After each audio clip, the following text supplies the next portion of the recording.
Now today we will talk about inconsistent pleas and alternative pleas. Now what is an alternative plea? पहले तो alternative शब्द का मतलब समझिए. Alternative शब्द का literal मतलब होता है available as another possibility or choice. ठीक है. लॉ में हम बोलेंगे कि alternative means one or the other of two things. It conveys a choice. A party to a litigation may include in his pleadings two or more set of facts and claim the relief in alternative. अब सवाल उठता है, is it allowed? क्या आप ऐसा कर सकते हैं? क्या आप ऑल्टरनेटिव रिलीफ्स या ऑल्टरनेटिव प्लीज ले सकते हैं या नहीं? The answer is yes, you can take it. In fact, to quote Lindley Lord Justice, he said, while interpreting CPC, he said that a person may rely upon one set of facts if he can succeed in proving them, and he may rely upon another set of facts if he can succeed in proving them. And it appears to me to be a far too strict construction of this order to say that he must make up his mind on which particular line he will put his case, when perhaps he is very much in dark. These are very golden words. अब देखिए, ordinarily plaintiff को कहाँ पता होगा या defendant को कहाँ पता होगा कि कौन सा डिफेंस एक्सीड कर जाएगा या कौन सा डिफेंस फेल कर जाएगा, और प्लेंटिव को नहीं पता होगा कि उसका कौन से सेट ऑफ फैक्ट्स प्रूव हो जाएंगे और कौन से सेट ऑफ फैक्ट्स नहीं प्रूव होंगे. तो वो क्या करता है कि कोशिश करता है एक से ज़्यादा ग्राउंड ले लेता है अपनी प्लेंट में. प्लेंटिव अपनी प्लेंट में एक से ज़्यादा ग्राउंड लेता है. डिफेंडेंट अपने डिफेंस में एक से ज़्यादा प्लीज ले सकता है जो डिफेंस से रिलेट करें. अब बात ये उठती है कि सीपीसी में there is nothing preventing either the defendant from raising several different defenses in alternative, nor there is anything preventing the plaintiff from relying upon several different pleas and claiming several different reliefs. ऐसा CPC में कुछ भी नहीं है जो prohibit करता है. So the answer is yes, you can take it. अब सिचुएशन ये है कि इसका ऑब्जेक्ट क्या है. अब देखिए, इसका ऑब्जेक्ट ये है कि अल्टरनेटिव प्लीज इसलिए अलाउड होती हैं और क्लेमिंग ऑफ अल्टरनेटिव रिलीव्स इसलिए अलाउ होती हैं क्योंकि लॉ का ये इंटेंशन है कि एक ही लिटिगेशन में एज फार एज पॉसिबल पूरी कंट्रोवर्सी डिसाइड हो जानी चाहिए. ठीक है, that is the object. The underlying object of allowing the alternative pleas and permitting the alternative reliefs to be claimed in one litigation is to obviate the necessity of another litigation and to decide the entire controversy in a single litigation only. तो ध्यान रखिएगा कि जो plaintiff है वो चाहे तो to take an illustration वो ऐसा कर सकता है कि he may institute a suit for possession of the property on the basis of title और in an alternative on the basis of lease. इन दोनों ही सिचुएशन में वो अपना सूट डाल सकता है. आप देखिए, प्लीज उसकी डिफरेंट है.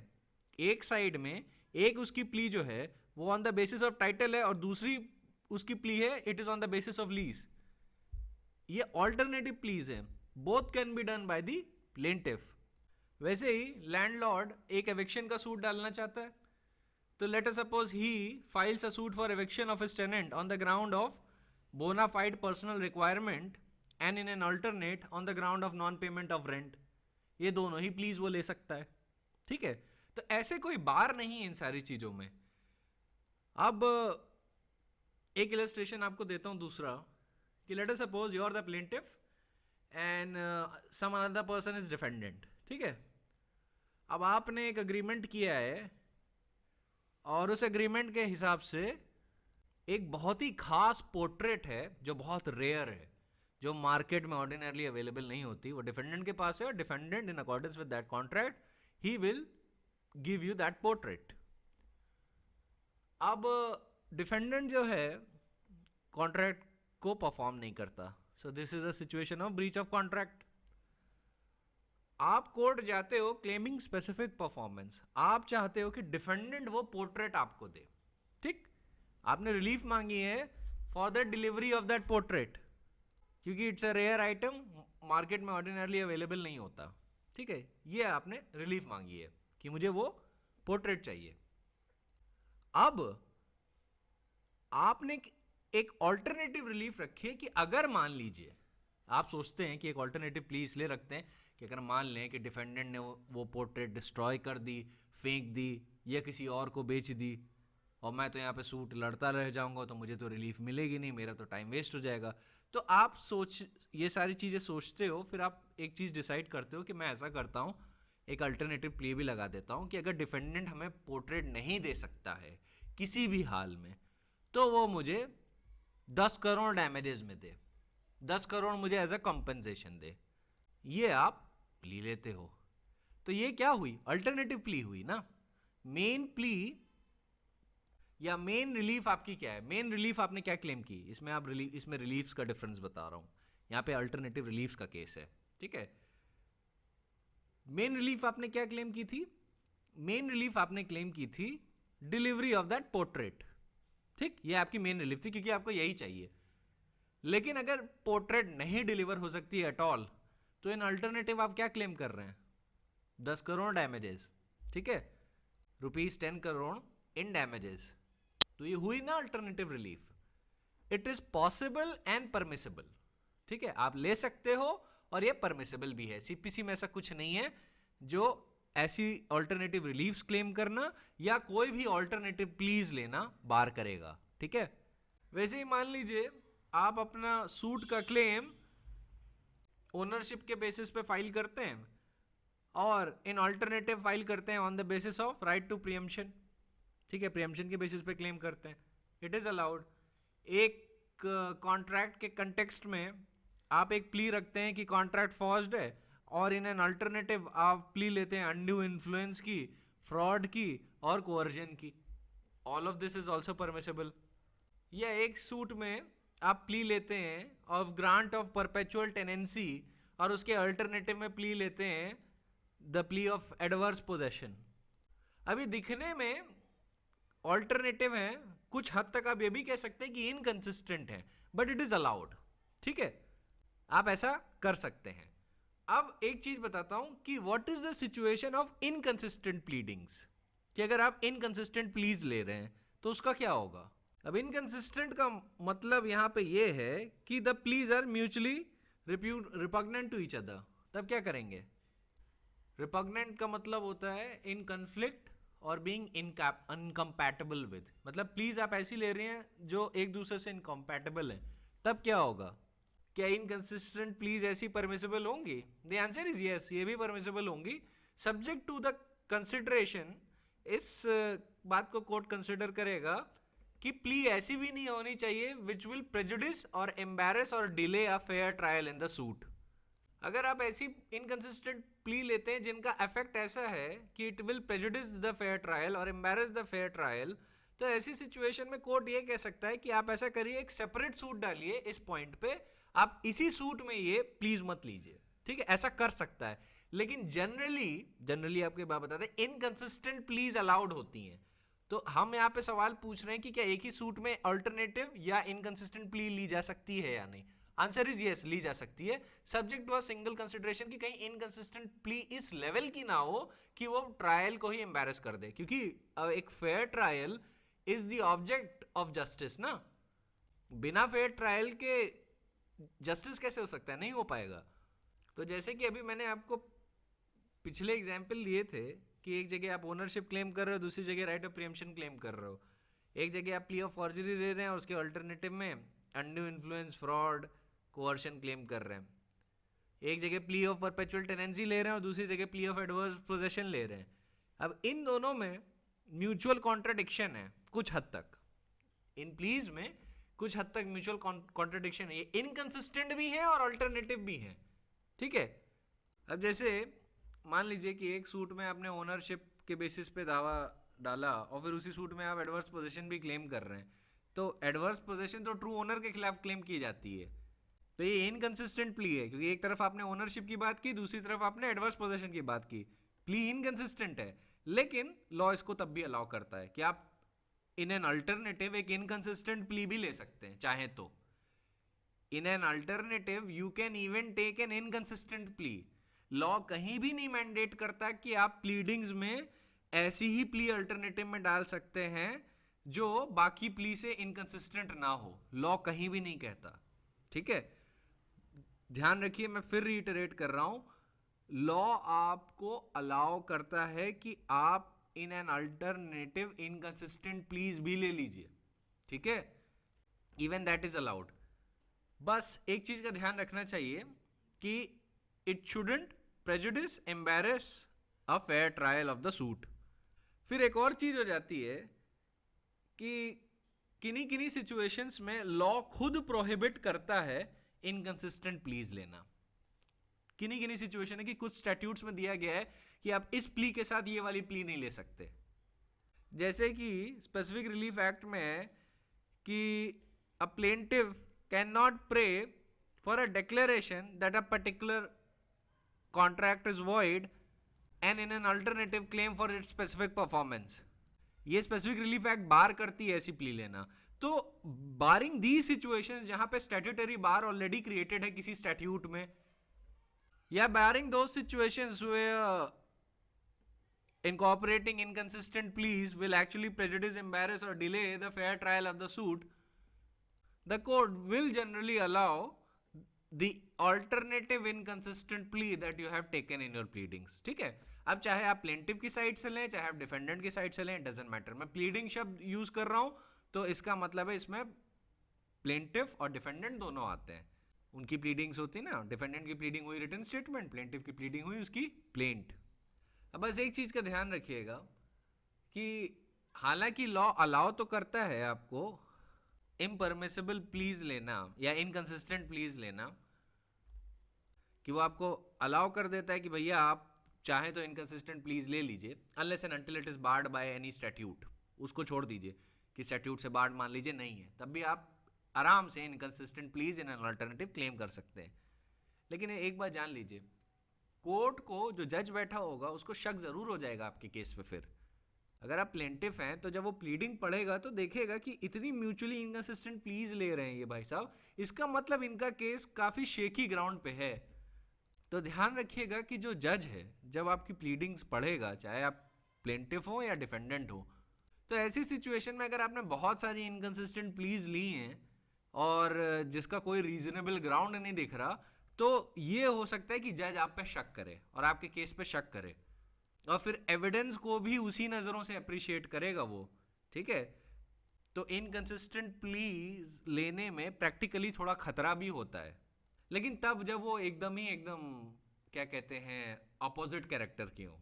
जैसे कि एक जगह आपने ओनरशिप क्लेम की है, दूसरी जगह आपने एडवर्स पोजीशन क्लेम किया है, अलाउड है, लेकिन कोर्ट को क्या होता है थोड़ा शक होता है इस बात पे कि एक जगह ओनरशिप का टाइटल क्लेम किया है फिर एडवर्स पोजीशन भी क्लेम किया है। कोर्ट कहेगा ठीक है चलिए सारे इश्यूज देखते हैं हम क्या क्या इसमें हो रहा है, लेकिन इसका मतलब ये तो ज़रूर होगा ना कि कोर्ट जो भी पार्टी ये प्ली ले रही है उसको शक की निगाह से देखेगा। तो ये एक रिस्क होता है जिसको आपको प्रैक्टिकली अवेयर होना होगा अगर आप प्लीडिंग्स में inconsistent please in an alternative डाल लें, ठीक है। अब जरा लॉ की बात कर लेते हैं कि सुप्रीम कोर्ट ने क्या बोला है। सुप्रीम कोर्ट ने श्रीनिवासन राम कुमार वर्सेस महावीर प्रसाद के केस में बोला कि a plaintiff may rely upon different rights alternatively and there is nothing in CPC to prevent a party from making two or more inconsistent set of allegations and claiming relief therein in the alternative. Supreme court ने सीधे बोल दिया कि CPC में कुछ ऐसा नहीं जो प्रोहिबिट करता है इनकंसिस्टेंट प्लीज लेना इन एन अल्टरनेटिव, ठीक है। The question, however, arises that whether in absence of any such alternative cases in plaint, it is open to the court to give him relief on that basis. The rule undoubtedly is that the court cannot grant relief to the plaintiff on a case for which there was no foundation in the pleadings and which the other side was not called upon or had an opportunity to meet. अब ये बात तो आप जानते हैं कि अगर आपने प्लीडिंग्स में कोई ग्राउंड रेज नहीं किया तो इशू नहीं बनेगा, उसका इशू नहीं बनेगा तो उस पर एविडेंस नहीं जाएगा, एविडेंस नहीं जाएगा तो उस पॉइंट पे कोई जजमेंट नहीं होगा, तो आपको उस पॉइंट पे कोई रिलीफ नहीं मिल सकती जो आपने प्लीडिंग्स में क्लेम नहीं किया। यही सुप्रीम कोर्ट कह रहा है कि ये तो रूल है कि कोर्ट कोई ऐसा रिलीफ ग्रांट नहीं कर सकता जिसकी फाउंडेशन प्लीडिंग्स में ना हो, ठीक है। Then the Supreme Court says, but when the alternative case which the plaintiff could have made was not only admitted by the defendant in his written statement, but was expressly put forward as an answer to the claim which the plaintiff made in the suit, there would be nothing improper in giving a plaintiff a decree upon the case which the defendant himself makes. a demand of the plaintiff based on defendant's own plea cannot be possibly be regarded with surprise by the latter, and no question of adducing evidence on these facts would arise when they were expressly admitted by defendant in his pleadings. In such circumstances, when no injustice can possibly result to the defendant, it may not be proper to drive the plaintiff to a separate suit. Basically supreme court बात करता है कि अगर एक ऐसी situation आ जाए जहां पे प्लेंटिफ ने ओरिजिनली अपनी प्लीडिंग्स में कोई ऑल्टरनेटिव प्ली नहीं उठाई है, बट डिफेंडेंट ने अपने रिटन स्टेटमेंट में कोई ऐसा ग्राउंड एडमिट किया है जो प्लेंटिफ अपनी प्ली में, अपनी प्लीडिंग्स में इन एन ऑल्टरनेटिव उठा सकता था, तो ऐसी सिचुएशन में अगर प्लेंटिफ कोई रिलीफ डिमांड करता है on the basis of the defendant's admission in his own written statement, तो ऐसी सिचुएशन में कोई इनजस्टिस नहीं कहा जाएगा, क्योंकि कोर्ट का कहना है कि जब डिफेंडेंट कोई फैक्ट एडमिट कर रहा है अपने रिटन स्टेटमेंट में, तो उसके बेसिस पे अगर कोर्ट मान लीजिए कोई रिलीफ दे देता है जो लॉ परमिट करता है, then it is not at all against the interest of justice. लेकिन एक एक्सेप्शनल सिचुएशन है, कोर्ट ने सिर्फ एक ही एक्सेप्शनल सिचुएशन की बात की थी कि जहां पे प्लेंटिफ कोई अल्टरनेटिव प्ली उठा सकता था पर उसने नहीं उठाई, पर डिफेंडेंट ने अपने रिटन स्टेटमेंट में कोई ऐसा ग्राउंड एडमिट किया है which could have been made an alternative ground, तो ऐसी सिचुएशन में it is permissible for the court to grant the relief on that alternative ground. ठीक है, और फिर ऐसी सिचुएशन में ऑफ कोर्स ये भी पॉइंट डिफेंडेंट नहीं उठा सकते कि I am taken by surprise और इस पॉइंट पे तो कोई एविडेंस एड्यूस नहीं हुआ जो मैंने अपने ग्राउंड रिटन स्टेटमेंट में रखा था।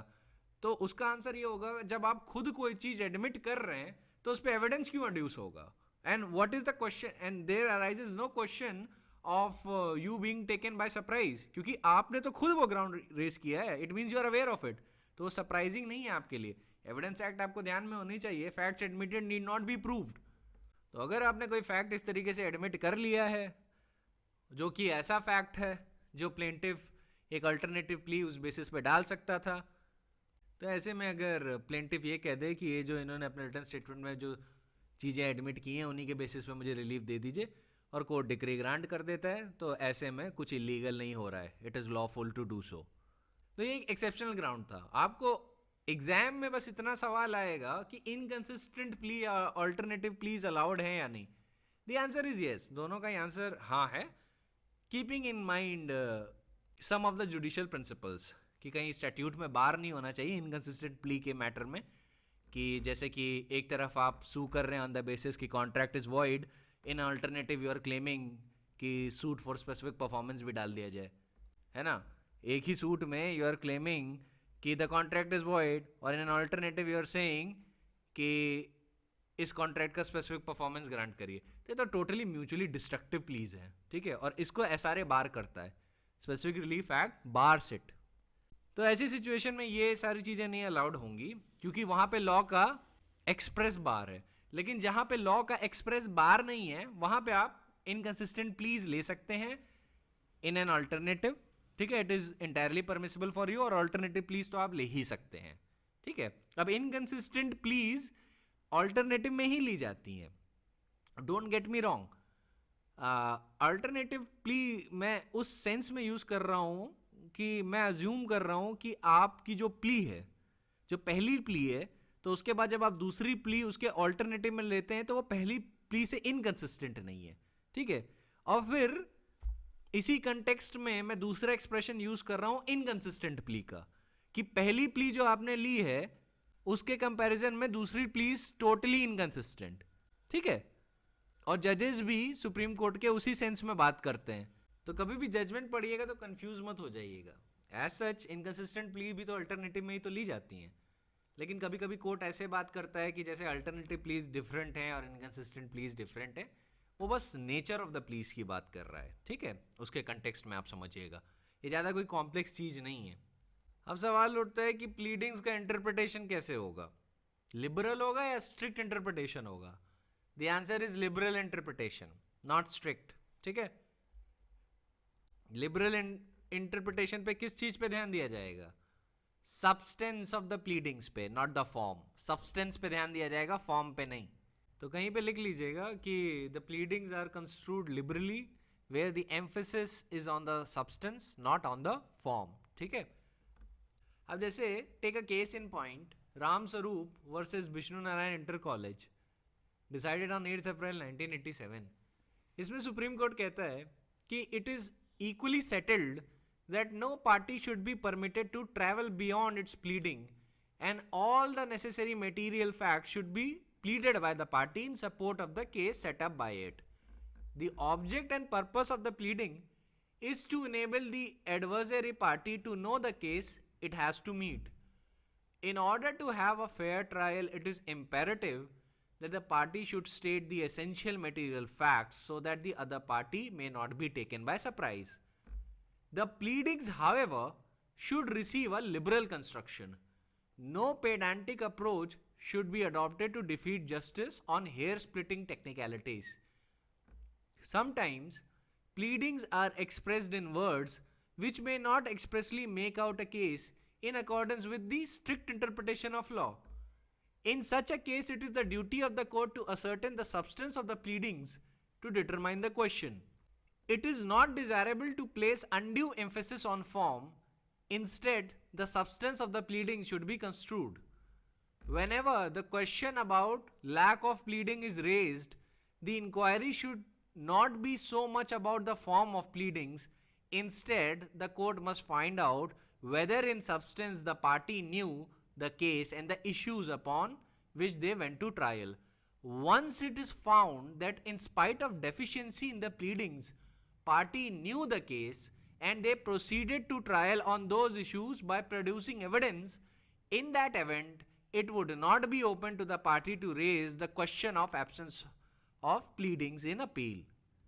तो सुप्रीम कोर्ट वही चीज कह रहा है कि आप सब्सटेंस पे ध्यान दीजिए प्लीडिंग्स के, उसके फॉर्म पे नहीं. कि मान लीजिए कुछ चीजें ढंग से नहीं ली हैं, नहीं लिखी हैं, या आर सॉर्ट ऑफ वेग.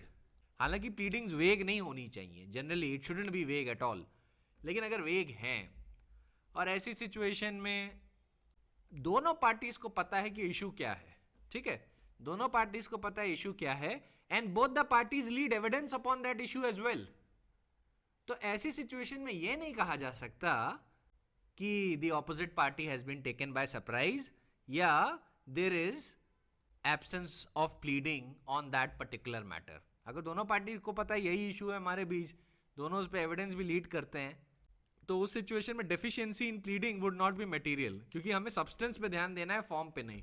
और एक लिबरल अप्रोच कोर्ट यूज करता है. अच्छा, ये है कि इंडिया में लिबरल अप्रोच क्यों है? उसका आंसर बड़ा सिंपल है. इंडिया में ज़्यादातर लोग इलिटरेट हैं, मतलब लीगली इलिटरेट की बात कर रहा हूँ. लॉयर्स को भी ज़्यादातर बहुत सारे ऐसे हैं, खासतौर से न्यूबीज, जिनको ज़्यादा नहीं आता, कभी कभी प्लीडिंग्स में डिफेक्ट हो जाता है, गड़बड़ हो जाती है.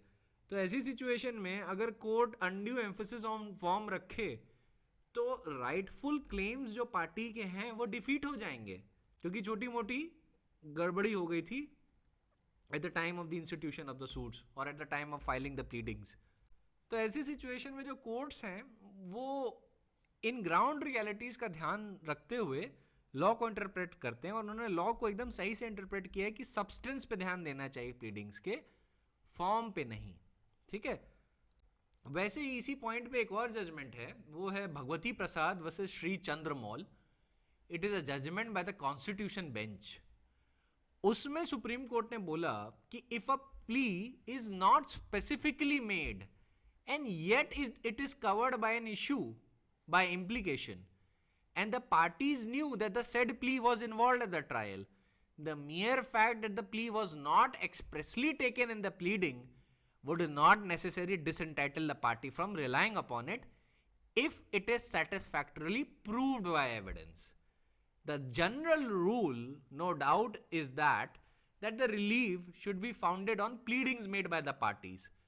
But where the substantial matters relating to title of both the parties to the suit are touched, though indirectly or even obscurely in the issues, and the evidence has been led about them, then the argument that the particular matter was not expressly taken in the pleading would be a purely formal and technical argument and cannot succeed in every case.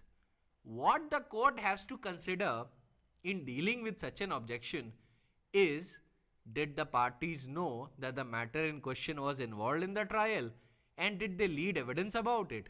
If it appears that the party did not know the matter was in issue at the trial, and one of them had no opportunity to lead evidence in respect of it, that undoubtedly would be a different matter. To allow one party to reply upon a matter in respect of which the other party did not lead evidence and has no opportunity to lead evidence would introduce consideration of prejudice, and in doing injustice to one party, the court cannot do injustice to other. So very nice judgement. यहाँ पे इन्होंने बहुत अच्छे से general rule भी बता दिया और आपको एक एक्सेप्शनल सिनेरियो भी बता दिया कि जहाँ पे प्लीडिंग्स में एक्सप्रेसली कोई प्ली मेंशन नहीं है, पर दोनों पार्टीज को पता है कि वो प्ली इशू में है और दोनों पार्टीज ने उस पर एविडेंस लीड किया है. तो ऐसी सिचुएशन में अगर प्लीडिंग्स में एक्सप्रेसली प्ली नहीं भी ली गई है तो भी कोर्ट उस प्ली पे रिलीफ ग्रांट कर सकता है और फिर ये ऑब्जेक्शन नहीं उठाया जा सकता बाय द ऑपोजिट पार्टी कि ये तो प्लीडिंग्स में एक्सप्रेसली ली ही नहीं गई थी. ठीक है, तो इस एक्सेप्शनल सिचुएशन को छोड़ के आपका जनरल रूल वही चलता है कि प्लीडिंग्स में जो आपने क्लेम किया है उसी के बेसिस पे आपको रिलीफ मिलती है. प्लीडिंग के ही बेसिस पे इशू फ्रेम होते हैं, उन्हीं इशू के बेसिस पे एविडेंस लीड होता है, उन्हीं एविडेंस के बेसिस पे आपका जजमेंट आएगा. तो कोर्ट ने जो आपको टेस्ट दिया है वो ये दिया है कि जब ऐसा ऑब्जेक्शन कोर्ट के सामने हो कि एक्सप्रेसली प्लीडिंग्स में ये प्ली नहीं थी, तो कोर्ट अपने आप से ये सवाल पूछेगा कि did the parties know that the matter in question was involved in the trial and did they lead evidence about it. ये जो लैटर पार्ट है ये बहुत इंपॉर्टेंट है, क्योंकि अगर दोनों पार्टीज ने उस पर एविडेंस दिया है, और ध्यान रखिए दोनों पार्टीज को देना होगा, सिर्फ एक पार्टी का काम नहीं चलेगा. अगर दोनों पार्टीज ने एविडेंस दिया है इट मीन्स दोनों पार्टी को पता है ये मैटर इशू में है. ठीक है, और अगर दोनों पार्टी को पता है मैटर इशू में है और दोनों पार्टी ने उस पर एविडेंस लीड किया है, तो फिर ये जो ऑब्जेक्शन है ना कि प्लीडिंग्स में एक्सप्रेसली मेंशन नहीं था ये प्ली, वो प्योरली टेक्निकल और फॉर्मल हो जाता है. ठीक है, क्योंकि इस ऑब्जेक्शन के एग्जिस्ट करने का रीजन क्या है. देखिए, कोर्ट जनरली वो प्लीज इसलिए नहीं अलाउ करता जो प्लीडिंग्स में नहीं क्लेम्ड हैं, इस ग्राउंड पे कि अगर आप किसी ऐसे ग्राउंड पे सक्सीड कर रहे हैं जिस पे दूसरी पार्टी ने एविडेंस ही लीड नहीं किया तो प्रेजुडिस कहलाता है. ठीक है, और उसमें एक एलिमेंट ऑफ अनफेयरनेस है, क्योंकि एक पार्टी ने तो उस पर एविडेंस लीड कर दिया, अब दूसरी पार्टी ने उस पर एविडेंस लीड नहीं किया, तो ऐसी सिचुएशन में इट इज अनफेयर. ठीक है, क्योंकि दूसरी पार्टी ने उस पर एविडेंस इसलिए नहीं लीड किया क्योंकि वो मैटर इशू प्लीडिंग्स में उठाया नहीं गया था. जब प्लीडिंग्स में उठाया नहीं गया तो दूसरी पार्टी बाउंड थोड़ी ना कि उस पर वो एविडेंस लीड करे, और खासतौर से जब इशू भी उस पॉइंट पे फ्रेम नहीं है. तो ऐसी सिचुएशन में अगर आपने सीधे उसी ग्राउंड पे रिलाई कर लिया कि देखिए मैंने उस पॉइंट पे एविडेंस दिया था तो मेरी वो plea even though I am not claimed in the pleadings should be allowed by the court, तो कोर्ट बोलेगा नहीं, आपने को एक्सप्रेसली अपनी प्लीडिंग्स में वो क्लेम करना चाहिए था, क्योंकि आपने क्लेम नहीं किया then I can't allow it, क्योंकि दूसरी पार्टी ने उस पर एविडेंस नहीं दिया है और दूसरी पार्टी को हमने ढंग से उस इशू पे सुना नहीं है क्योंकि इशू ही ओरिजिनली फ्रेम नहीं हुआ था. ठीक है, तो तभी अपीलेट कोर्ट्स और रिविजनल कोर्ट ऐसा ऑब्जेक्शन अलाउ कर देते हैं जनरली, क्योंकि इनका प्राइम कंसिडरेशन ये नहीं है कि एक फॉर्मल डिफेक्ट है आपकी प्लीडिंग्स में, ये प्राइम कंसिडरेशन नहीं है.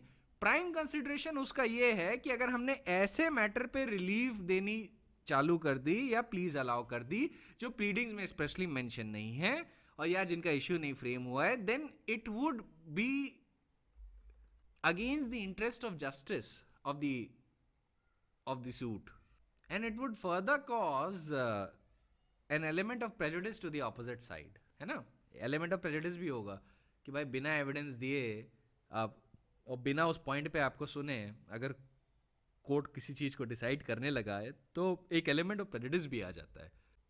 तो उसी सिचुएशंस को ध्यान में रखते हुए, in order to secure a better administration of justice and in order to secure the elements of a fair trial, the court allows this objection in an appellate or revisional court that unless a point or a plea has been specifically raised in a pleading, you cannot get a relief on a plea which you have not taken in the pleading.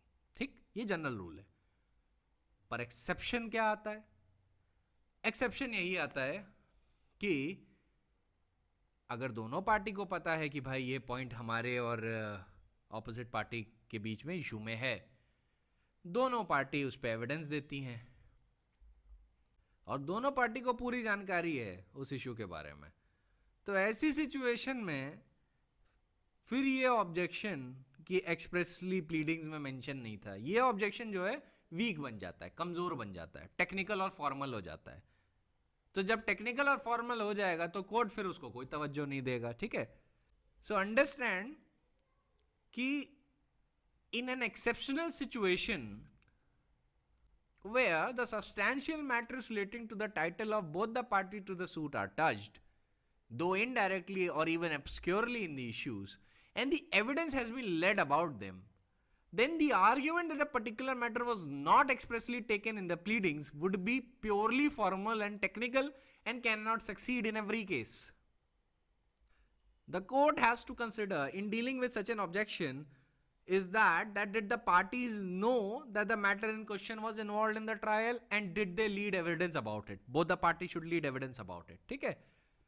अगर इसका answer है yes कि parties को पता था और and both the parties led evidence about it, तब आपका ये ऑब्जेक्शन कि the matter was not explicitly taken in the pleading purely technical and formal हो जाता है। और प्लीडिंग्स को आप कैसे इंटरप्रेट करते हैं? लिबरली इंटरप्रेट करते हैं, focusing on substance and not the form, ठीक है। तो ये टेक्निकल आर्ग्यूमेंट आप ध्यान पे नहीं देंगे। लेकिन अगर एक आर्ग्यूमेंट ऐसा लिया जाता है कि एक्सप्रेसली मेंशन नहीं है प्लीडिंग्स में और फिर पाया जाता है कि ट्रायल कोर्ट के सामने उस पॉइंट पे कोई एविडेंस लीड नहीं किया गया है, या अगर एविडेंस लीड किया है तो एक ही पार्टी ने किया है, दूसरी पार्टी ने नहीं किया है, या ये दिख जाता है कि एक पार्टी को नहीं पता था कि वो मैटर इशू में है, तो इस सिचुएशन में क्या होगा? इस सिचुएशन में जो ऑब्जेक्शन है वो टेक्निकल या फॉर्मल नहीं रहा है, अब वो सब्सटेंशिव ऑब्जेक्शन बन जाएगा और तब वो सक्सीड करेगा, ठीक है। तो इस पॉइंट पे Ram Swarup Gupta versus Vishnu Narayan inter college decided on 8 April 1987 और Bhagwati Prasad versus Shri Chandramaul reported in supreme court reporter 1956 volume 1 page 286 are one of the best judgments. इन्होंने 2 पैराग्राफ में पूरी पोजीशन ऑफ लॉ समराइज करके रखी है, तो I would always recommend you to see those things, see those judgements, ठीक है। अब जरा आ जाते हैं रूल 16 पे ऑफ ऑर्डर 6, ठीक है। रूल 16 अब क्या कहता है? वो कहता है striking out pleadings. It says court में at any stage, mark the words at any stage, किसी भी स्टेज पे कर सकता है, at any stage of the proceedings order to be struck out or amended any matter in the pleading which may be unnecessary, scandalous, frivolous or vexatious, or B, which may tend to prejudice, embarrass or delay a fair trial of the suit, or C, which is otherwise an abuse of the process of the court. अब when you read this provision तो आपको ये पता चलता है कि ये जो provision है, it empowers a court to strike out any pleading which are unnecessary, scandalous, frivolous or vexatious, which prejudice, embarrass or delay the fair trial, or which is an abuse of the process of the court. Now what is the object of this rule? See, the underlying object of this rule is to ensure that every party to a suit should present his pleading in an intelligible form without causing embarrassment to his adversary. This is the object.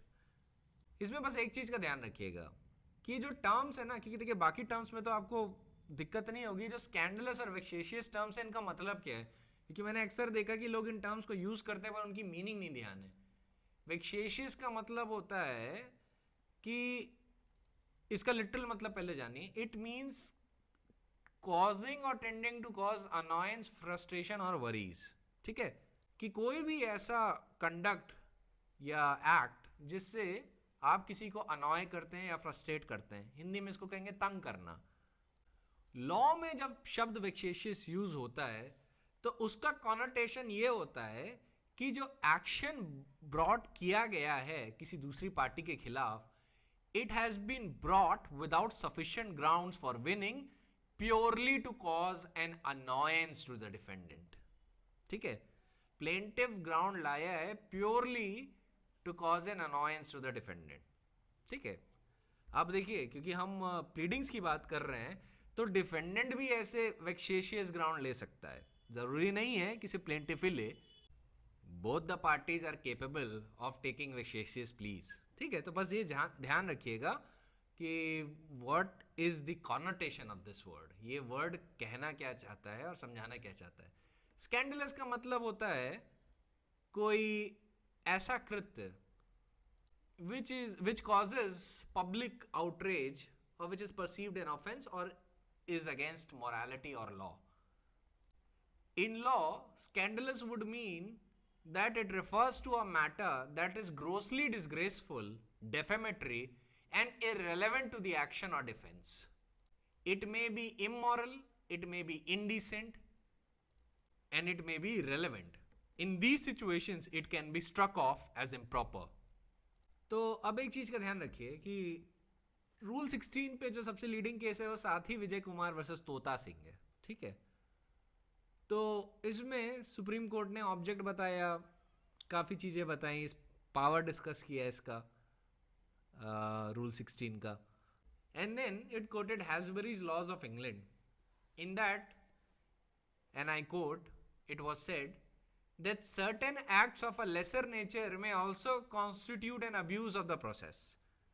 For instance, initiating or carrying on the proceedings which are wanting in bona fides or which are frivolous, vexatious, or oppressive.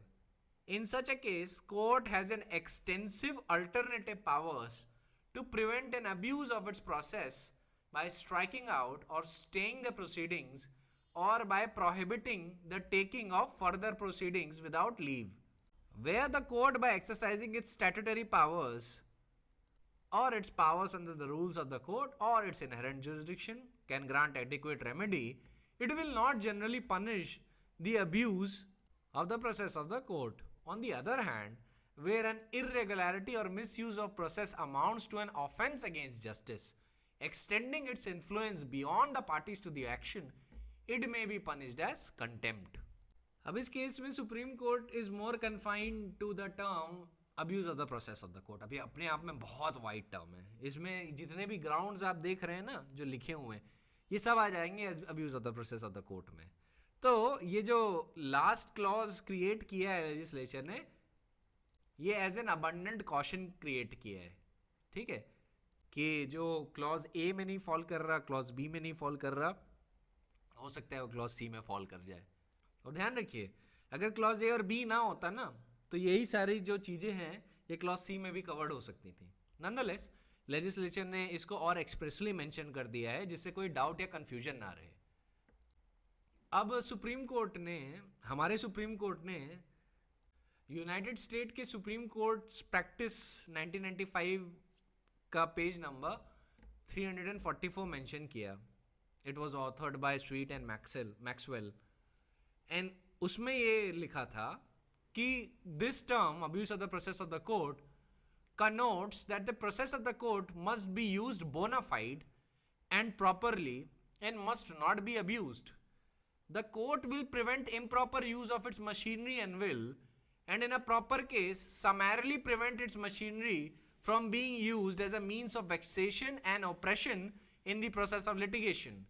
The categories of conduct rendering a claim frivolous, vexatious, or an abuse of the process of the court are not closed but dependent upon all the relevant circumstances, and for its purpose, considerations of public policy and interest of justice may be very material. Then Supreme Court quoted the judgment of Azhar Hussain versus Rajiv Gandhi and said that the whole purpose of conferment of such powers in either to dismiss the election petitions in lemine का मतलब आप समझते होंगे, at the threshold, or striking out unnecessary, scandalous, frivolous or vexatious pleadings is to ensure that a litigation which is meaningless and bound to prove abortive should not be permitted to occupy the time of the court and does not embarrass the returning candidate. अभी election petition के context में बोल रहा है, पर इसमें आप party भी शब्द इंक्लूड कर सकते हैं by having the reasoning of the judgment. Then Supreme Court said that the sword of Damocles need not be kept hanging over his head unnecessarily without point or purpose. अब जो sword of डेमोकल्स का expression है ना, इसका literal मतलब होता है any situation which is threatening imminent harm और डिजास्टर. अब हिंदी में एक्सप्रेशन सुनते होंगे कि गर्दन पे तलवार लटकी है, ठीक है, वो ट्रांसलेशन है of the English expression sword of Damocles. तो ये जो टर्म है sword of Damocles, it's an allusion to imminent and ever present peril faced by those in position of power. और इसकी जो ओरिजिन है स्टोरी की, ये इस फ्रेज की जो स्टोरी है ये ग्रीक इन ओरिजिन है. It was popularised in Roman times और इंग्लिश कल्चर में इस एक्सप्रेशन को बहुत यूज़ किया जाता है. शेक्सपियर ने इसको कई बार यूज़ किया है और कैंटरबरी टेल्स में चॉसर ने इस एक्सप्रेशन को बहुत बार यूज़ किया है. तो ये जो टर्म है ना, ये एक और चीज़ के लिए यूज़ किया जाता है जो है आपका article 356 of the constitution. Article 356 को भी कभी कभी उस एक्सप्रेशन में बोला जाता है it is like a sword of Damocles hanging over the states. It is specially mentioned in the context of article 356 of the constitution as well. तो ध्यान रखिएगा जब भी आप ये एक्सप्रेशन कहीं पे भी सुने तो इसका कंटेक्स्ट जान लीजिएगा. In fact I will tell you the context of sword of Damocles after I finish the case law that is involved here. Khair, Supreme Court said that the sword of Damocles need not be kept hanging over his head unnecessarily without a point or purpose. It was also observed that such hanging sword of the election petition on the returned candidate would not keep him sufficiently free to devote his wholehearted attention to the matters of public importance which clamor for his attention in his capacity as an elected representative of the concerned constituency. The precious time and attention demanded by his elected office will be diverted to the matters pertaining to the contest of the election petition. Instead of being engaged in a campaign to relieve the distress of the people in general and of residents of the constituency who voted him into office in particular, and instead of resolving their problems, he would be engaged in defending himself in the litigation pending against him. In these circumstances, the court may exercise the power of striking out the pleadings in appropriate case if it is warranted in the facts and circumstances of the case. अब Azhar Hussain versus Rajiv Gandhi में court उसी context में बात कर रहा था कि जहाँ पे petition and by construction pleadings जो लाई गई हैं केस में, वो इस इंटेंशन से लाई गई हैं so that the court process can be abused और जिससे कि ऑपोजिट पार्टी को तंग किया जा सके. ठीक है, तो ऐसी सिचुएशन में कोर्ट चाहे then it may exercise the power of striking out the pleadings in appropriate case if it is warranted in the fact and circumstances of the case. Mandate नहीं है कोर्ट पे. जब कोर्ट पाएगा कि there has been an abuse of the process of the court, जो party की pleadings है it is lacking in bona fide, वो जीतना नहीं चाहती है, वो दूसरी पार्टी को harass करना चाहती है, जो कि अक्सर होता है सिविल केसेस में खास तौर से. और ये देखा जाता है कि जो pleadings हैं वो vexatious हैं. It is intended to be in such a nature which prejudices a fair trial. तो ये जब सारी चीज़ें जब कोर्ट पाता है then it may exercise its power under order 6 rule 16. Then the Supreme Court says that at the same time it cannot be overlooked that normally a court cannot direct the parties as to how they should prepare their pleadings. If the parties have not offended the rules of pleadings by making averments or raising arguable issues, the court would not order striking out the pleadings. The power of striking out pleadings is extraordinary in nature and must be exercised by the court sparingly with extreme care and caution and circumspection. आपको ये जो para है exam में mention करना है, ठीक है. It is very important that you write this whenever you are talking about Rule 16 of Order 6. Then, in this context, Supreme Court also quoted a judgment of Knowles versus Roberts, and in that judgment it was said, Lord Justice Bowen said, that it seems to me that the rule that the court is not to dictate to parties how should they frame their case is one that ought always to be preserved sacred. Court को ये नहीं बताना चाहिए party को कि वो अपना case कैसे फ्रेम करे. But the rule is, of course, subject to this modification and limitation that the parties must not offend against the rules of pleading which has been laid down by the law. If the party introduces a pleading which is unnecessary and it tends to prejudice, embarrass, and delay the trial of action, it becomes a pleading which is beyond his right.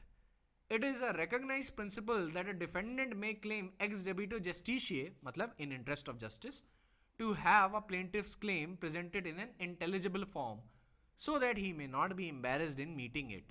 And the court ought to be strict, even to severity, in taking care to prevent the pleadings from degenerating into old oppressive pleadings of court of chancery.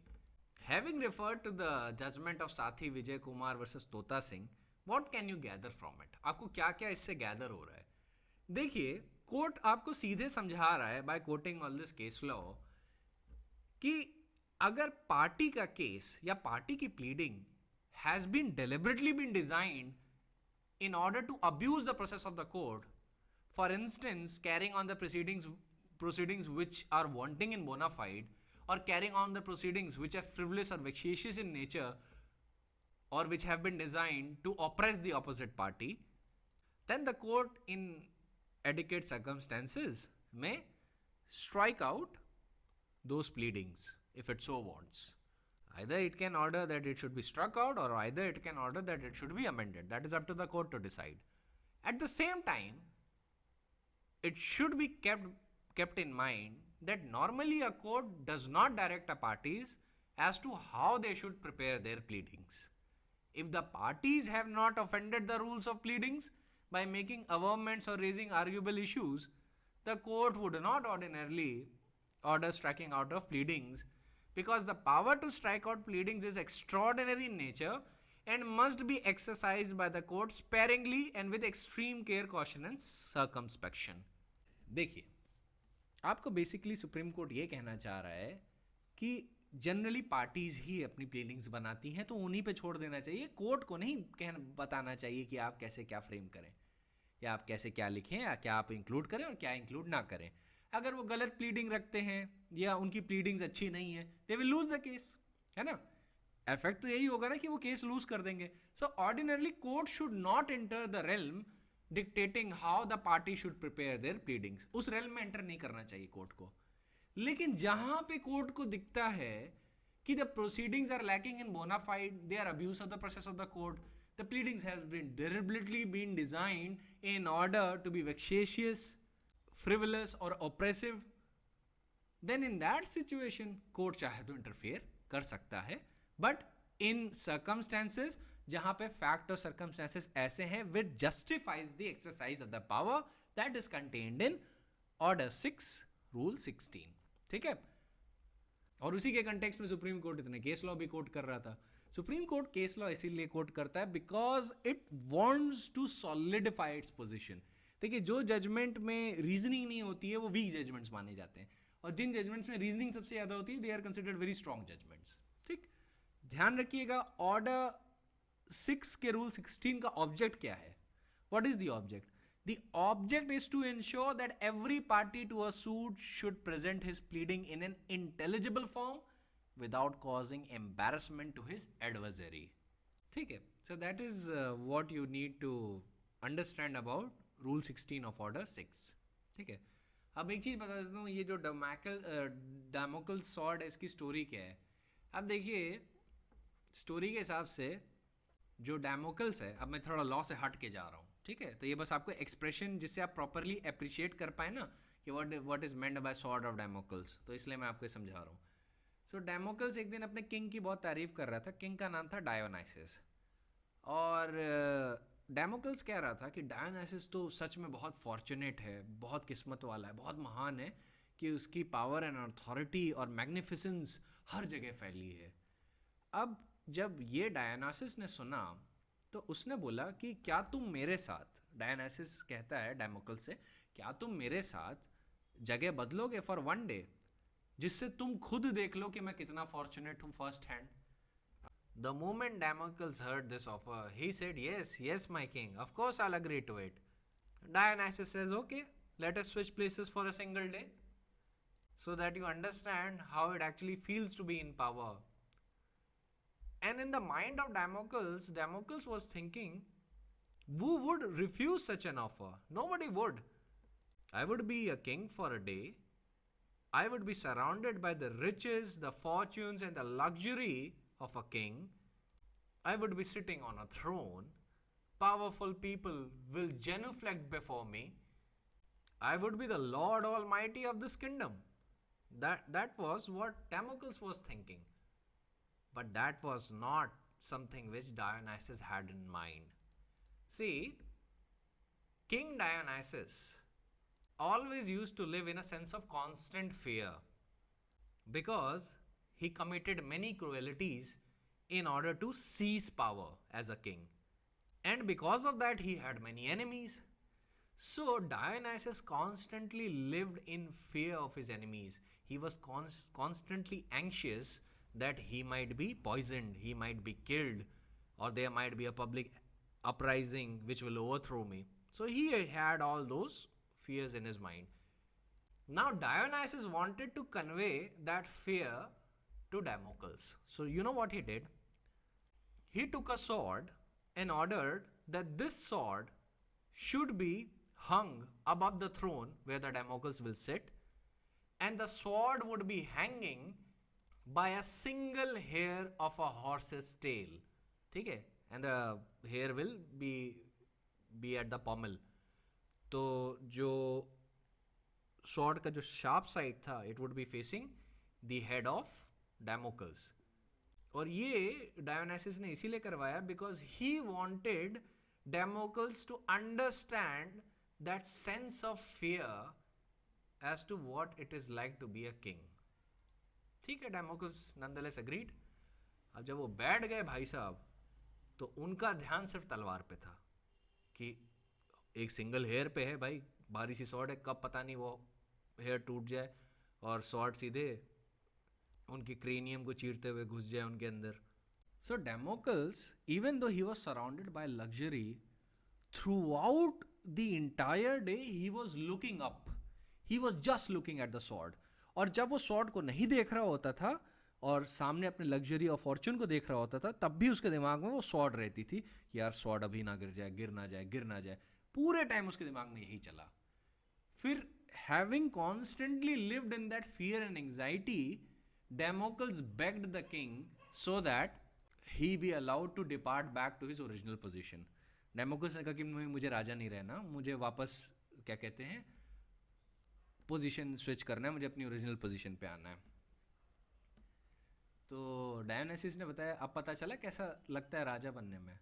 अब ये जो story है दो चीज़ों को दिखाती है. Sword और डैमोकल्स का एक्सप्रेशन आप समझ गए होंगे कि क्यों एंग्जाइटी और फियर लगातार होता है. उसकी वजह से ये कांस्टेंट फियर और एंग्जाइटी होती है जो किसी के ऊपर बनी रहती है कि अभी आपको लगता है कि अभी वो टेरेबल हार्म होने वाला है. ठीक है, उसी सेंस में इस एक्सप्रेशन को यूज़ किया जाता है. दूसरा लेसन स्टोरी से ये निकलता है कि the persons who wield a great power have to also suffer the constant danger which comes with that power. अब एक एक्सप्रेशन नहीं है आपका with great power comes great responsibility, उसके साथ एक एडिशन है with great power comes responsibility and dangers associated with it. ठीक है, मुझे ये आपको स्टोरी शॉर्ट में इसीलिए बतानी थी जिससे आप स्वॉर्ड और डेमोकल्स का जो कंटेक्स्ट है वो समझ पाएं, क्योंकि लॉ में बहुत यूज होता है. फॉर सम रीजन जजेस love this and they constantly use this expression sword or Damocles, sword or Damocles. I think they use it in order to show their literary flair that they have in English, because Shakespeare, Geoffrey Chaucer, Cicero, these people were using this expression a lot in order to tell and explain some of the ideas. So that is why judges also use this expression. They use it in context of Article 356 of the Constitution. And they also use it in context of many other laws. तो मैं चाहता था आप ये expression एक बार सुन के समझ जाए, क्योंकि ये आगे भी कई बार यूज़ होने वाला है, खासतौर से कॉन्स्टिट्यूशन में. नॉनदलेस तो ये डेमोकल्स वाला पॉइंट यहीं पे ख़त्म हो गया. अब जरा हम लोग नेक्स्ट चीज़ पे आते हैं कि ऑब्जेक्शन टू प्लीडिंग्स कब लिए जा सकते हैं. कि मान लीजिए अगर प्लीडिंग्स में कोई डिफेक्ट है तो आप कब तक एज एन अपोजिट पार्टी कब तक वो ऑब्जेक्शन ले सकते हैं. तो देखिए जनरल रूल ये है कि जो भी ऑब्जेक्शन होते हैं उन्हें आपको एक अर्लीस्ट पॉसिबिलिटी पे लेना चाहिए. ठीक है, अर्लीस्ट पॉसिबल अपॉर्चुनिटी में आपको उसे लेना चाहिए. तो जो भी आपके पास फर्स्ट अपॉर्चुनिटी या फर्स्ट इंस्टेंस आता है आप उसी पे क्लेम कर लीजिए और वहीं पे ऑब्जेक्शन ले लीजिए. क्योंकि अगर आपने वो ऑब्जेक्शन नहीं लिया then it would be deemed to have been waived, ठीक है, वो वेवर मान लिया जाता है, ठीक है। तो ये ध्यान रखिएगा, अगर आपके पास कोई ग्राउंड है प्लीडिंग्स पे ऑब्जेक्शन करने का और आप वो जानते हैं बट आप फिर भी ऑब्जेक्शन नहीं उठाते, तो ये मान लिया जाएगा कि यू हैव वेव्ड इट। इस पे एक केस लॉ है, जैसे let me give you an example of Rani Chandra Kunwar versus Narpat Singh.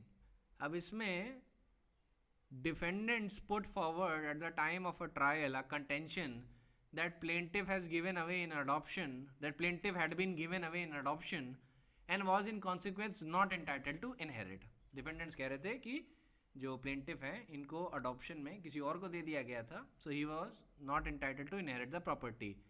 लेकिन written statement में ऐसी कोई plea नहीं ली गई थी और उस पर कोई issue भी frame नहीं हुआ था। अब प्राइवी काउंसिल के सामने ये जो कंटेंशन था was raised on behalf of the plaintiff that in view of the pleadings the question of adoption was not open to defendant।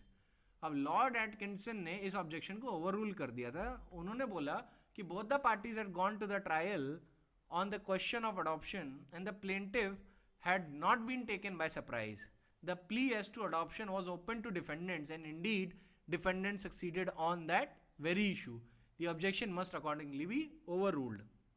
Basically ये यहाँ पे फिर वही सिचुएशन आ जाती है, the focus is on substance not the form, ठीक है भाई। आपको पता है ये बात इशू में है, उसमें एविडेंस लीड किया गया, दोनों पार्टी ने उस पर एविडेंस लीड किया। अब रिटन स्टेटमेंट में वो ग्राउंड नहीं लिया है, आप ऑब्जेक्शन अर्लीस्ट पॉसिबल अपॉर्चुनिटी पे ले सकते थे, आप ट्रायल स्टेज पे ही ले सकते थे। आप कहते हैं कि डिफेंडेंट ये इशू रेज कर रहे हैं, इनकी प्लीडिंग में तो इशू अराइज ही नहीं हुआ है ना। तो ऐसी सिचुएशन में आप जानते हैं कि वो इशू प्लीडिंग्स में नहीं है, जानते हुए भी आप उस पर एविडेंस लीड करते हैं, उस पर आर्ग्यूमेंट करते हैं। फिर बाद में एपेलेट स्टेज पे जब आप पहली बार ग्राउंड उठाएंगे कि ये जो प्लीडिंग्स हैं ये डिफेक्टिव हैं इस ग्राउंड पे, तो ये प्ली तो इन्होंने ली ही नहीं थी प्लीडिंग में, तो ऐसी सिचुएशन में कोर्ट कहेगा कि आप टेक्निकल ऑब्जेक्शन ले रहे हैं, सब्सटेंस पे बात नहीं कर रहे। और जब दोनों पार्टी जानते हुए कि ये इशू है उनके बीच, उस पर एविडेंस लीड करती हैं और आपके पास अपॉर्चुनिटी थी फर्स्ट इंस्टेंस में ऑब्जेक्शन लेने की पर आपने जाने दिया, तो हम मान लेंगे कि you have waived your opportunity, ठीक है। तो एज अ जनरल रूल याद रखिएगा कि if you have an opportunity to object to a pleading you should take at the earliest possible opportunity, ठीक है। आप उस ग्राउंड को जितना जल्दी हो सके आप रेस करिए एज अ जनरल रूल। लेकिन पर कॉन्ट्रा इस भी सिचुएशन का ध्यान रखिएगा कि अगर मान लीजिए कोई ऐसा इशू है जो प्लीडिंग्स पे रेज नहीं किया गया, कोर्ट ने उस पर इशू भी नहीं बनाया, पर एक पार्टी को लगता है वो इशू में है पर दूसरी पार्टी को नहीं लगता, ठीक है, दूसरी पार्टी को नहीं लगता क्योंकि ना प्लीडिंग में वो इशू मेंशन है ना जज ने उसके कॉन्टेक्स्ट में कोई इशू बनाया है, और वो दूसरी पार्टी उस पर कोई एविडेंस भी नहीं लीड करती, तो ऐसी सिचुएशन में वेवर नहीं माना जाएगा। ऐसी सिचुएशन में दूसरी पार्टी अगर किसी ऐसे इशू पे सक्सीड होना चाहती है जो प्लीडिंग्स में एक्सप्रेसली मेंशन नहीं है, तो कोर्ट कह देगा कि the opposite party was taken by surprise, opposite party never knew that such an issue was at an issue at the time of the trial, also the opposite party never had any opportunity to lead evidence upon it, hence you cannot succeed on an issue or you cannot succeed on a plea which was not expressly taken by your pleadings, ठीक है। तो basically मैंने objection का main point बता दिया कि आपको इसको अर्लीस्ट पॉसिबिलिटी पे लेना चाहिए। अगर आपने अर्लीस्ट पॉसिबिलिटी पे नहीं लिया तो बिलेटेड प्ली को बोल देता है कोर्ट कि हम अज्यूम कर लेंगे you have waived your plea, वहाँ पे वेवर प्रिज्यूम कर लिया जाता है, ठीक है। So just as a matter of quick recap कि हमने आज के लेक्चर में क्या क्या कर लिया, आपको ये पता होना चाहिए कि इनकंसिस्टेंट प्लीडिंग्स आर अलाउड, ठीक है, आप ऑल्टरनेटिव में ले सकते हैं। You can take inconsistent pleas, you can claim inconsistent reliefs, you can take alternative reliefs, you can take alternative pleas, all of that are allowed by the court and there is absolutely no bar to claim the same, ठीक है, कोई भी बार उस पर नहीं है। Generally exceptional situation आती है सिर्फ इनकंसिस्टेंट प्लीज के कंटेक्स्ट में जहां पे लॉ ने कहीं पे बार किया हो, ठीक है, लॉ ने कहीं पे बार किया हो। अब देखिए अब जब आप इनकंसिस्टेंट प्लीज और ऑल्टरनेट प्लीज वाला पॉइंट समझते हैं in light of order 6 rule 16, क्योंकि देखिए पहले तो मैंने नहीं बताया था ना, ऑर्डर 6 रूल 16 बाद में बताया। अब उसकी लाइट में जब आप ये प्लीज देखते हैं तो आपको और ग्राउंड्स मिल जाते हैं। अगर एज अ जज आपको लगता है कि प्लीडिंग्स में कुछ प्लीज ऐसी हैं which are unnecessary, scandalous, frivolous या vexatious, which prejudice, embarrasses or delay the fair trial of the suit, or which is otherwise an abuse of the process of the court, तो ऐसी situation में आप क्या कर सकते हैं एज द जज? You can order it to be struck out or amended. However, you have to exercise that power with due care and circumspection. ठीक है? See, merely in law you have that power doesn't mean that you should exercise that power. आप तब exercise करिए when there are justifiable grounds for you to exercise that power. अब order 6 और rule 16 के context में मैं आपको इसलिए बता रहा था क्योंकि फिर आपको कंफ्यूजन हो जाता। अब तो मैंने रूल 16 भी बता दिया, तो अब आप उसके कंटेक्स्ट में ये भी समझ सकते हैं कि अगर कोर्ट को लगता है कि इनकंसिस्टेंट प्लीज दिक्कत करेंगी या एम्बैरेस ही कर देंगे ट्रायल को, तो कोर्ट बोलेगा कि नहीं आप इसको अमेंड कर लीजिए। एक ही यहीं पे अगर एक ही सूट में इतने सारे मैटर्स डाल देंगे तो ट्रायल बॉस्ड हो जाएगा, it will embarrass the trial और it will delay the trial of the suit. ठीक है, तो आप ये वाले ग्राउंड्स ले सकते हैं। ठीक है, आप एज अ जज यू कैन से कि यार इतनी इनकंसिस्टेंट प्लीज हैं, अगर ये इन सारों पे अगर हमने हियरिंग शुरू कर दी तो trial would be delayed for a very very long time, या it will prejudice the defendant, या it will embarrass the trial. तो ऐसी सिचुएशन में आप क्या करेंगे? You will just order the plaintiff के कंटेक्स्ट में बात कर रहा हूँ, वैसे आप इसी एक्सप्रेशन को डिफेंडेंट के भी कंटेक्स्ट में यूज कर सकते हैं। Then the court will order that the pleading should be amended or be struck off. ये ऑप्शन आपके पास अवेलेबल होता है। अब ध्यान रखिए, मैंने प्लीडिंग्स के कंटेक्स्ट में अगर प्लेंटिफ की बात की तो ये मत मतलब निकाल लीजिएगा कि only the plaintiff is bound और subject to rule 16 of order 6। No, यहाँ पे ऑर्डर 6 में प्लीडिंग्स की बात की गई है। It likewise applies on defence as well. अगर डिफेंस भी इररेलेवेंट ग्राउंड्स लेता है या फ्रिवलेस काउंटर क्लेम करता है, फ्रिवलेस सेट ऑफ करता है, या he tries to abuse the process of the court, तब भी आपके पास रूल 16 में पावर है do order amendment of his own pleadings. ठीक है, ये आप कर सकते हैं, या even struck off his pleadings. अब एक सिचुएशन ये आती है रूल 16 के कंटेक्स्ट में बताता हूँ कि एज अ जज आपको पहले कौन सा ऑप्शन एक्सरसाइज करना चाहिए। देखिए, एज अ जज आपको अमेंडमेंट की तरफ ज़्यादा जाना चाहिए। ठीक है, हो सके तो आप अमेंड करवा लीजिए। स्ट्रक ऑफ थोड़ा क्योंकि सिवियर होता है, वो तब तक मत करिए जब तक आप श्योर ना हो कि there has been abuse of the process of the court या देयर इज स्कैंडलस और frivolous vexatious conduct by the party involved. ठीक है, तो अमेंडमेंट का रूट आपका फर्स्ट ऑप्शन होना चाहिए और स्ट्राइकिंग आउट का रूट जो है वो आपका सेकेंड ऑप्शन होना चाहिए, क्योंकि वो थोड़ा ज़्यादा स्ट्रिक्ट है। क्योंकि ऐसे में जो पार्टी अपना राइट क्लेम कर रही है, भले ही वो एज अ प्लेंटिफ या डिफेंस क्लेम कर रही हो, दोनों ही सिचुएशन में आप उसके जो पर्सनल लिबर्टी है to frame its own pleading, उससे इंटरफेयर कर रहे हैं एक तरीके से। एक क्या कहते हैं, कंटेक्स्ट उसका ये भी है।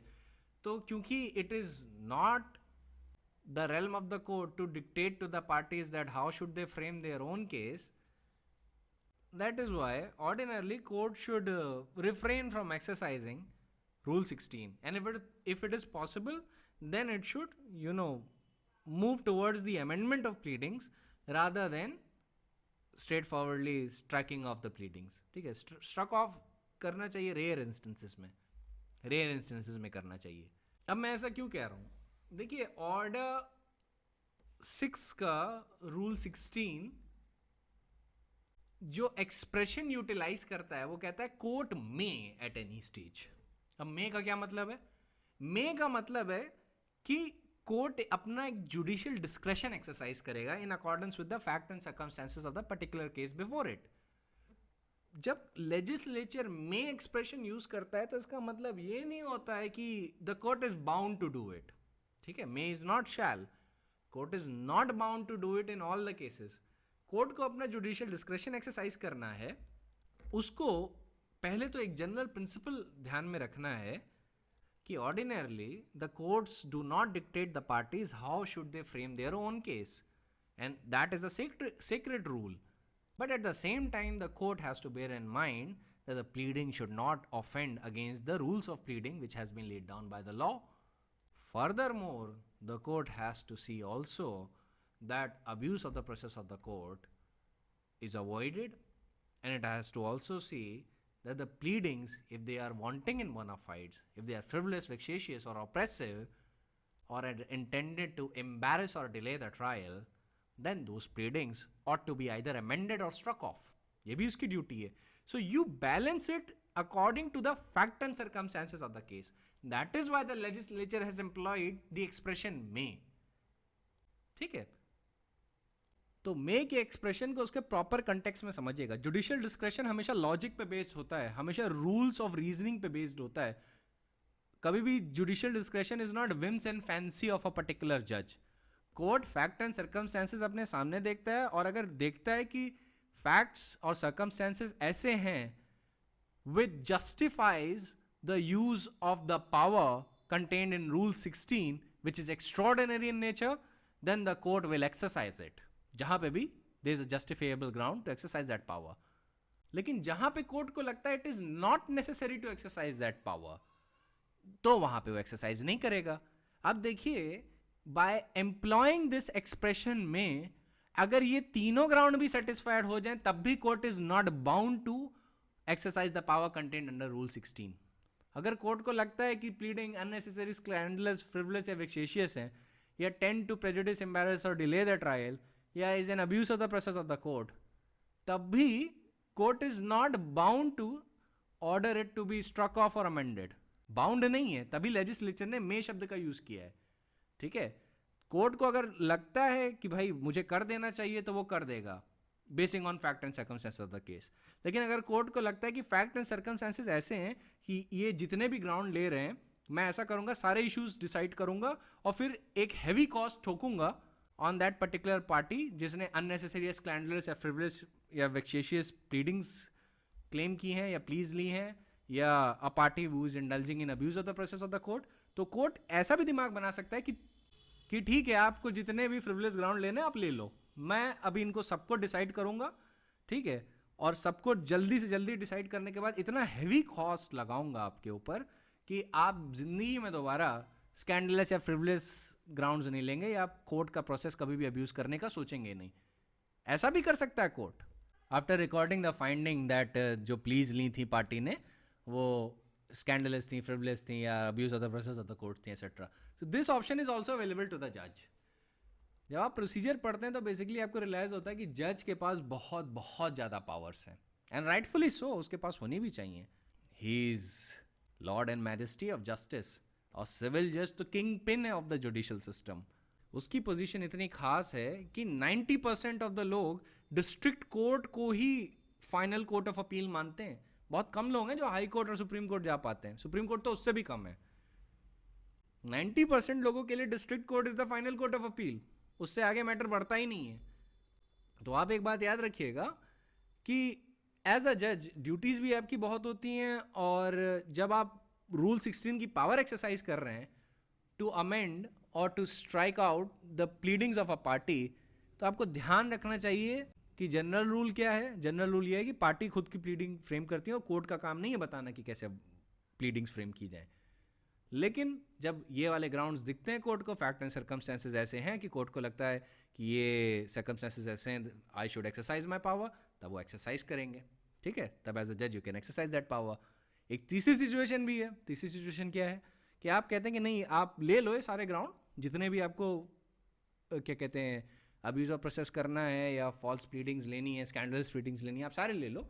मैं उस पर इशू बनाऊंगा, उसको डिसाइड भी कर लूँगा, फिर ऐसा हैवी कॉस्ट ठोकूंगा कि ज़िंदगी में आप कोर्ट का प्रोसेस अब्यूज करने की सोचेंगे भी नहीं. ये भी कर सकते हैं. That option is also available to you. ठीक है. तो इन सारे ऑब्जर्वेशन को अगर आपको एक सिंगल केस लॉ से वैलिडेट करना है, तो केस का नाम होगा साथी विजय कुमार वर्सेस तोता Singh, decided on 8 December 2006. Single case law है, दैट वुड बी सफिशिएंट. इससे ज़्यादा आपको इस पर डिस्कशन करने की कोई भी ज़रूरत नहीं है. ये इंपॉर्टेंट ज़रूर है, बेयर एट के बाद आपको उसका ऑब्जेक्ट बताना होता है कि भाई प्रोविजन का ऑब्जेक्ट क्या है. ऑब्जेक्ट मैं आपको बता चुका हूँ. Object is to ensure that every party to the suit should present his pleading in an intelligible form without causing embarrassment to his adversary. That was categorically held in this case. Then all the other points that I discussed with you were also held in this case. Apart from that जो मैंने आपको cost वाला option बताया वो इस case में discuss नहीं हुआ था. ये एक अलग ऑप्शन है जो जजेस एक्सरसाइज कर सकते हैं और चाहें तो दे कैन डू दैट. तभी लेजिस्लेचर ने वहाँ पे मे शब्द भी लगाया था कि ये ग्राउंड सेटिस्फाइड होने का मतलब ये नहीं है कि court is mandated to strike out और you know amend the pleadings of the parties. Mandated नहीं है. कोर्ट को सही लगता है करना है, it needs to exercise that power, then it will exercise that power. अगर कोर्ट को लगता है ये पावर एक्सरसाइज नहीं करना चाहिए तो it will not exercise that power. It is as simple as that. ठीक है, तो ये भी हो गया आज के लिए. तो that would be sufficient. Tomorrow we will start with amendment of pleadings. वो अपने आप में बहुत बड़ा टॉपिक है और काफ़ी इंपॉर्टेंट टॉपिक है. ठीक है, इस पे जुडिशरी में भी बहुत सवाल आते हैं और प्रैक्टिस पर्पज से तो ये बहुत बहुत ज़्यादा इंपॉर्टेंट है. ठीक है, तो कल हम लोग इसको डिटेल में डिस्कस करेंगे अमेंडमेंट ऑफ द प्लीडिंग्स और क्या क्या इसके एम्बिट्स होते हैं, कब अलाउ होना चाहिए, कब अलाउ नहीं होना चाहिए, क्या और चीज़ें करनी चाहिए. So we will refer it tomorrow. ठीक है, so that is it for today. I will see you tomorrow.